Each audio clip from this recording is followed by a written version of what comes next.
Elle pourrait s'appeler Marie.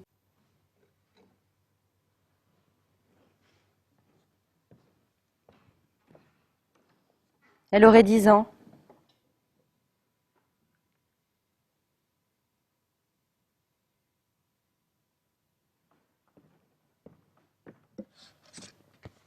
Elle vivrait à Saint-Étienne, en 1864. Elle aurait été enfermée sur correction paternelle, c'est-à-dire sur simple demande du père sans motif énoncé.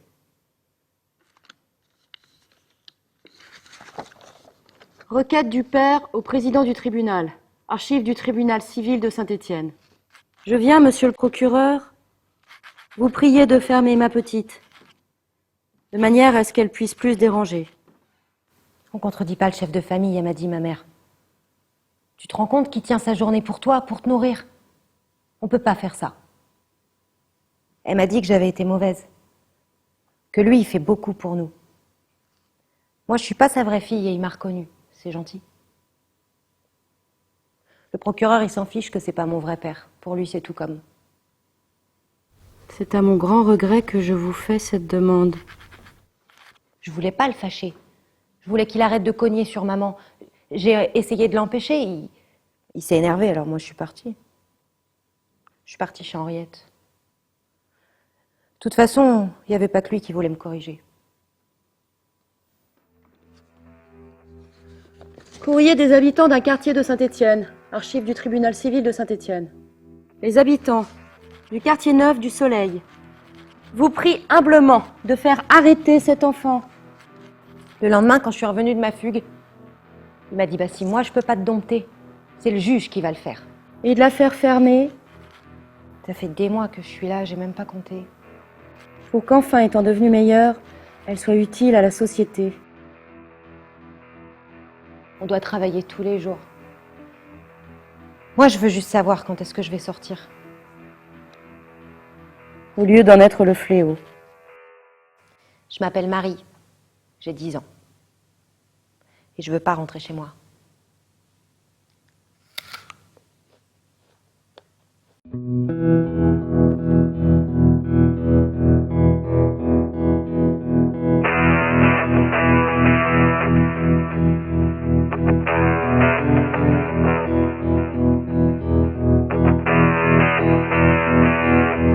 Marie est emblématique du sort des enfants au XIXe siècle, où les enfants victimes finissent par être finalement punis d'être victimes.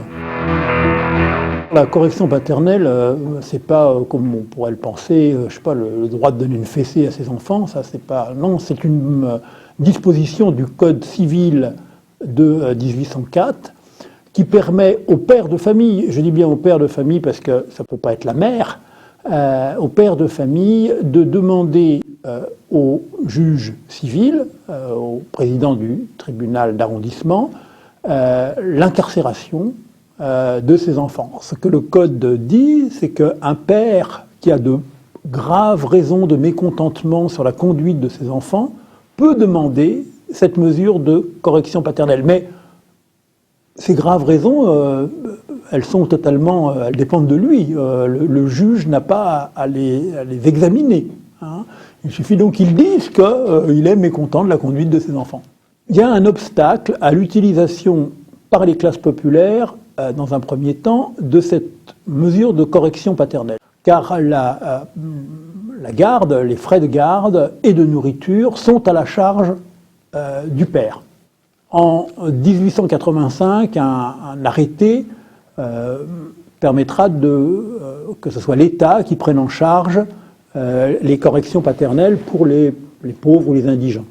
Et à partir de là, quand la mesure va devenir une mesure utilisée par les classes populaires, eh bien, elle va être délaissée progressivement par les classes plus aisées, parce que il y aura le stigmate autour de cette mesure de correction paternelle qui sera associé au bas-fond d'une certaine manière, c'est-à-dire aux familles des classes les plus prolétaires, les plus fragiles, auxquelles ne voudront pas être associées les familles aisées et bourgeoises. Archives du tribunal civil de Saint-Étienne. Je viens, monsieur le procureur, vous prier de fermer ma petite, de manière à ce qu'elle puisse plus déranger. On contredit pas le chef de famille, elle m'a dit ma mère. Tu te rends compte qui tient sa journée pour toi, pour te nourrir? On peut pas faire ça. Marie a enfreint effectivement un certain nombre de règles, de normes, et ne respecte pas le code de bienséance attendu des filles au XIXe siècle. On reproche bien plus souvent aux filles en réalité ce qu'elles sont, alors qu'on reproche aux garçons ce qu'ils font. On reproche aux filles bien plus des comportements liés à leur sexe, liés à leur genre, et de ne pas avoir respecté un certain nombre de figures, en particulier celle de loi blanche, qui est d'ailleurs complètement réinventée ou inventée au XIXe siècle, c'est-à-dire de la jeune fille vierge. Et donc on demande aux jeunes filles effectivement de bien se comporter pour être mariables. Les classes populaires incorporent davantage, bien entendu, les mauvaises filles. Elles sont chez elles tout de même. Bon. Mais il y a une moralisation des classes populaires qui se fait au cours, je dirais, la deuxième moitié du 19e surtout, et au 20e siècle. Hein. Moins d'enfants, bien les élever, et veiller à ce qu'ils aient un bel avenir. Et alors là, je dirais que les classes populaires en voie d'ascension sociale ont tendance à veiller particulièrement sur la virginité des filles. Une mère de famille populaire qui se respecte, elle laisse ses garçons aller, mais elle va garder ses filles. Et alors, plus tard, si elles deviennent délinquantes, si on a des soupçons sur elles, oui, on va les mettre dans des institutions, et d'abord de préférence avec des religieuses.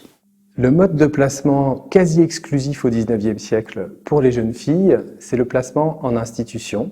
Et ces institutions, ce ne sont pas n'importe quelles institutions, ce sont finalement des couvents, puisque ce sont des congrégations religieuses, et en premier lieu la congrégation du Bon Pasteur d'Angers, qui se crée dans les années 1830.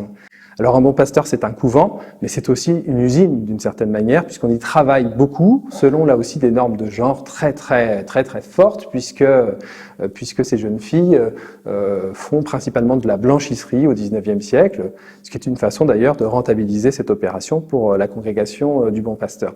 Donc ce sont des institutions où le travail est abrutissant, où l'éducation est très faible. Il ne s'agit de toute façon pas, et ça les sœurs ne s'en cachent pas, de permettre quelque promotion sociale que ce soit pour ces jeunes filles qui doivent rester qui sont de basse extraction, comme on disait à l'époque, et qui doivent le rester.